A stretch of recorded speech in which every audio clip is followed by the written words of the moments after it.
Halo, selamat pagi. Salam sejahtera untuk kita semua. Perkenalkan, nama saya Gregorius Putra Jansen.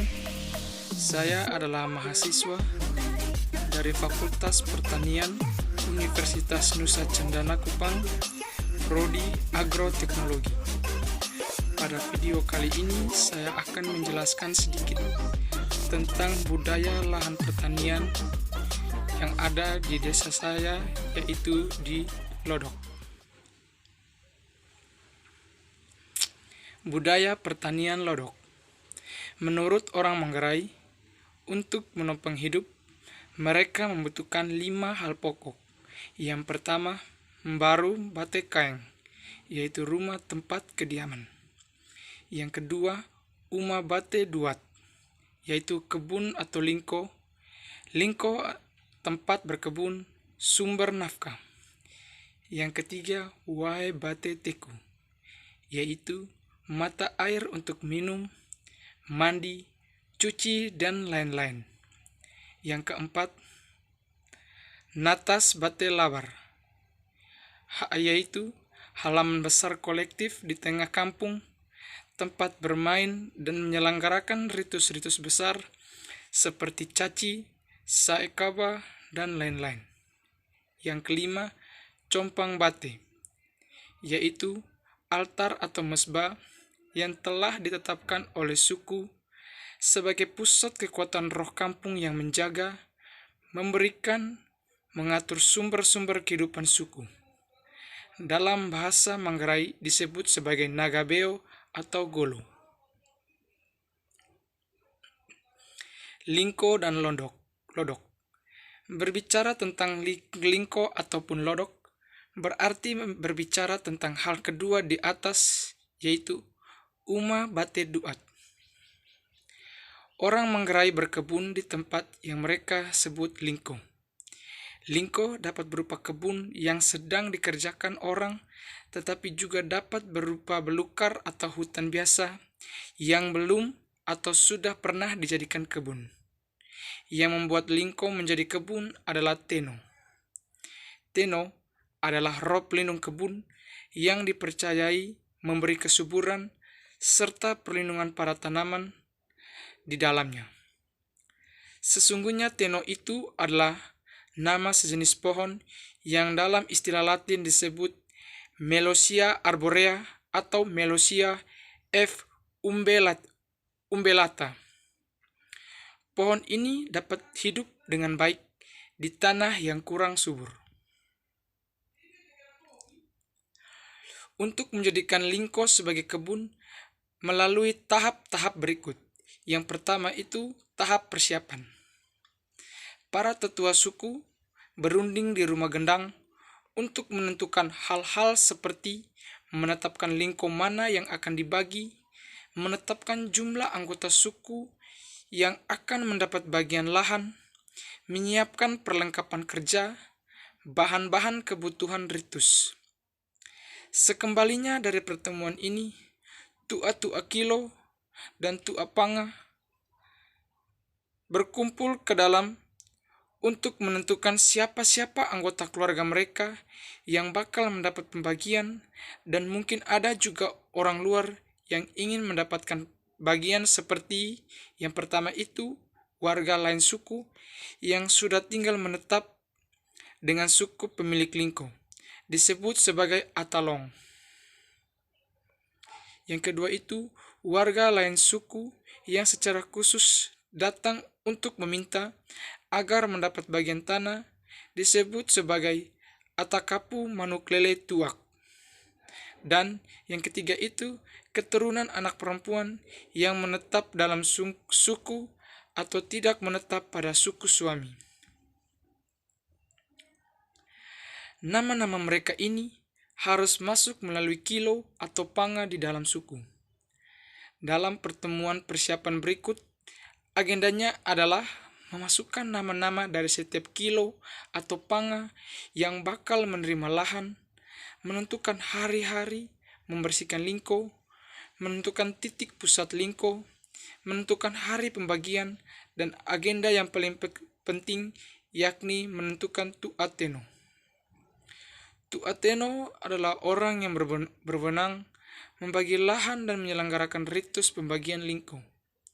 Di antara suku-suku di Manggarai, ada yang mempunyai tuateno tetap, namun ada juga tuateno yang dipilih secara bergiliran setiap kali ada pembagian tanah lingko dari panga yang ada dalam suku. Bahkan, ada juga yang meminta bantuan seseorang dari kilau atau panga, keturunan saudari perempuan, yang mereka percayai orang itu bertangan dingin dan selalu membawa keberhasilan. Orang ini dipinjam tangannya untuk menancapkan teno dan disebut sebagai wari lime. Yang kedua itu tahap pelaksanaan.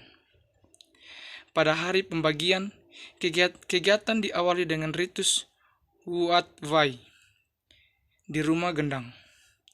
Wuat Vai adalah ritus memohon restu dan bimbingan dari leluhur dan roh pelindung kampung atau Nagabeo agar acara pembagian lahan ini berjalan dengan lancar. Kurban pada ritus ini adalah seekor ayam. Selesai ritus Wuat Vai, warga kampung dipimpin oleh tuateno berprosesi atau sorongge menuju lingko yang akan dibagi. Tiba di lingko yang hendak dibagi, tuateno duduk di seputaran titik pusat kebun dan anggota-anggota yang akan menerima bagian bersama tua-tua kilo dan panga duduk membentuk sebuah lingkaran yang besar. Kemudian, ritual dimulai dengan tente arong. Membuat lubang tempat teno akan diletakkan atau ditancapkan naah ruha one arong. Meletakkan telur di lubang atau arong atau renge ela, yaitu doa persembahan babi kurban, dan puncak acara tuateno melakukan tente teno atau derek teno. Secara harafiah, tente teno berarti menancapkan kayu teno pada pusat lingko itu. Teno yang ditancapkan harus memecahkan telur yang telah diletakkan terlebih dahulu. Yang terakhir, membukut atau memerciki atau menuang darah babi persembahan yang telah didoakan pada teno sebagai materai sahnya perkawinan yang adikodrati dan ibu bumi. Teno yang ditancapkan menyerupai gasing atau mangka dalam bahasa Manggarai.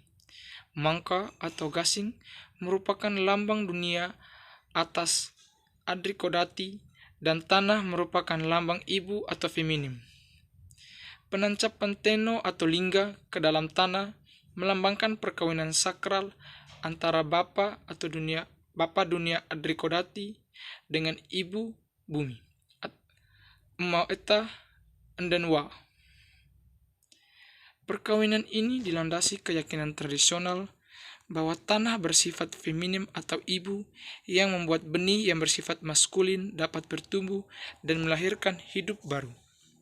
Selanjutnya, di sekeliling teno dibuat lengker, yakni sebuah lingkaran kecil tali dari sejenis tanaman merambat, di mana ditancapkan kayu-kayu kecil yang disebut lance koe. Jarak antara satu lance koe dengan lance koe lainnya tergantung pada besarnya jari yang ditempelkan ke tanah. Ada jarak sebesar 5 jari yang disebut moso rembo. Ada jarak 3 jari yang disebut lide. Jarak 2 jari dan jarak 1 jari, dan yang paling kecil yaitu jari kelingking disebut koret atau lidi, adalah bagian yang diberikan kepada para pendatang, yaitu atalong atau atakapu manuk lele tuak. Tindakan mengulur jari sebagai dasar jarak antara lance disebut sormoso. Sor berarti mengulur, sormoso berarti hak untuk memperoleh bagian tanah yang besarnya tergantung pada banyaknya jari yang dipakai untuk mengukur jarak antara kedua lance koe. Banyaknya jumlah jari itu tergantung status atau kedudukan yang dimiliki dalam suku seperti status tu'agolo, tu'ateno, tu'apanga, tu'akilo, anggota biasanya, dan seterusnya. Dari patok lance kue, lepar, yakni belahan batang bambu, akan diletakkan ke arah patok lance yang ditanamkan di bagian lingkaran luar yang lebih besar. Kemudian dari patok di lingkaran luar tadi, bambu diletakkan ke arah lance acer. Kayu patok panjang yang masing-masing dipegang oleh anggota sormoso yang duduk melingkar dalam sebuah lingkaran yang lebih besar. Dengan membagi kebun dari lingkaran kecil, keluar ke patok di lingkaran besar, kemudian ke arah lingkaran lebih luar yang lebih besar lagi, di mana orang duduk melingkar, itulah yang membentuk pembagian dengan berpusat di lodok berbentuk seperti sarang laba-laba. Besar atau kecilnya lingkaran tempat sormoso tergantung banyak dan sedikitnya jumlah anggota suku yang akan menerima bagian lahan. Apabila jumlah penerima banyak, tentu lengkar atau lingkaran pusatnya semakin besar, dan sebaliknya bila penerimanya sedikit, maka lengkarnya akan kecil. Yang ketiga itu tahap penutup. Acara pelaksanaan pembagian tanah ini berlangsung hanya 1 hari. Inti pembagiannya cukup sampai pada penancapan patok lance acer, di mana para penerima lahan duduk. Titik pada lance kue, patok lance pada lingkaran luar, dan patok lance acer pada lingkaran orang duduk akan menjadi panduan untuk penancapan patok-patok berikutnya sampai pada batas paling luar kebun atau cicing, dan dapat dilakukan pada hari berikutnya. Sebelum matahari terbenam, semuanya harus berprosesi pulang ke kampung. Prosesi pulang kampung ini dinamakan Barong Poli, mewartakan bahwa acara pembagian tanah telah selesai. Lingko rame atau lingko randang lingko bon.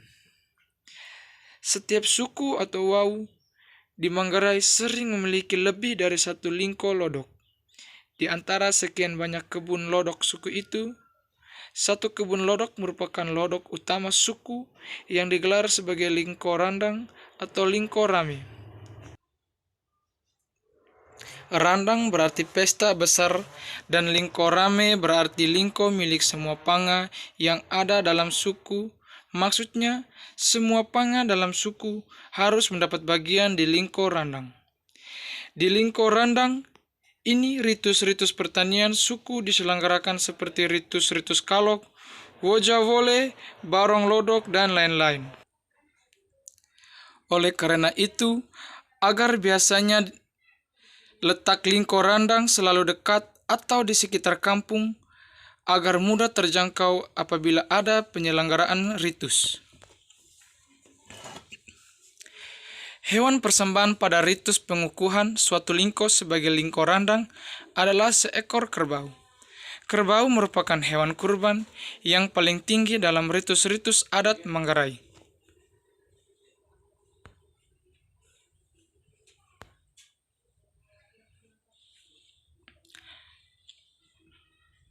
Catatan, bahan persembahan pada ritus-ritus adat Manggarai mulai dari yang paling kecil, yakni telur, kemudian ayam, kambing, babi, dan yang paling besar adalah kerbau.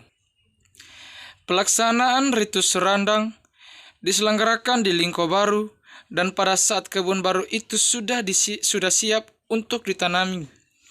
Penanaman benih pertama termasuk bagian dari ritus randang. Benih akan diperciki oleh dara atau dara ni'i, dan para pemilik kebun mulai menanam di seputar lodok. Dara sebagai lambang hidup diperciki pada benih yang akan ditanam agar memperoleh hidup atau makanan yang melimpah. Lingko-lingko lodok yang lain dalam suku hanyalah lingko lodok-lodok biasa, sehingga disebut lingko bon. Kepemilikan lingko bon ini adalah salah satu panga atau gabungan 1-2 panga. Ritus-ritus pertanian tetap dilakukan seperti biasa, tetapi diselenggarakan hanya atas kepentingan Panga, bukan atas kepentingan seluruh suku. Pada masa dahulu, ketika lingko-lingko milik suku masih luas dan orang Manggarai belum mengenal sistem pertanian intensif, pengelolaan kebun dilakukan dengan sistem ladang bergilir atau juga dikenal dengan nama Sieve Cultivation System. Dengan sistem ini, ladang diolah hanya 4 atau 5 tahun sampai kesuburan tanahnya sudah berkurang, kemudian mereka berpindah ke lahan atau lingko baru yang masih subur. Setelah kepindahan ke lingko baru, hak dari anggota terhadap lingko yang ditinggalkan hilang dan tempat itu kembali menjadi lingko umum milik suku. Hilangnya hak atas tanah kebun lama itu dinyatakan dalam bahasa Manggarai sebagai botek teno. Apabila di kemudian hari mereka kembali ke lingko yang itu lagi, maka pembagian lingko itu dimulai seperti pembagian baru lagi. Anggota tidak otomatis mendapat tempat seperti pembagian yang pernah dilakukan. Kecuali seperti terjadi belakangan, ada anggota yang sudah menanam tanaman umur panjang seperti kelapa atau nangka, misalnya bisa menempati tempatnya yang lama. Makna simbolisasi lodok. Yang pertama itu sumber hidup. Ide, gagasan atau konsep kebun berbentuk lodok membuat semua kebun dan tanaman-tanaman di dalamnya berhubungan dengan atau bermuara pada yang sakral di pusat kebun. Kebun dan segala isinya dipercaya bermuara dan berasal dari persatuan Adrikodati dengan ibu bumi.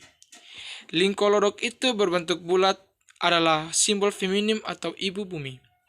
Lodok sebagai sumber hidup. Tanaman-tanaman seperti padi, jagung, kacang-kacangan, dan jenis makanan lainnya orang Manggarai mengungkapkan sebagai hidup atau dalam bahasa Manggarai disebut mose. Semuanya itu bermuara di lodok. Ritus-ritus pertanian yang dibuat adalah ritus penghormatan atas hidup baru yang diperoleh. Kalok misalnya adalah ritus ucapan terima kasih karena padi atau jagung sudah bunting atau sudah berisi, atau ritus karong wojawole adalah ritus puncak syukur atas karunia kesuburan yang diberikan.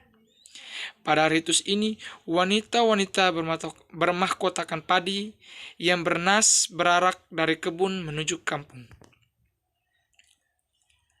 Yang kedua, harmoni. Bentuk lingkaran lodok adalah simbol harmoni. Mulai dari lingkaran kecil bagian paling bawah, lingkaran lebih besar setelah lengker. Kemudian warga kampung memegang lance acer yang duduk dalam posisi melingkar sampai dengan bagian cicing lingkaran pagar paling luar. Semuanya melukiskan harmoni, lambang harmoni.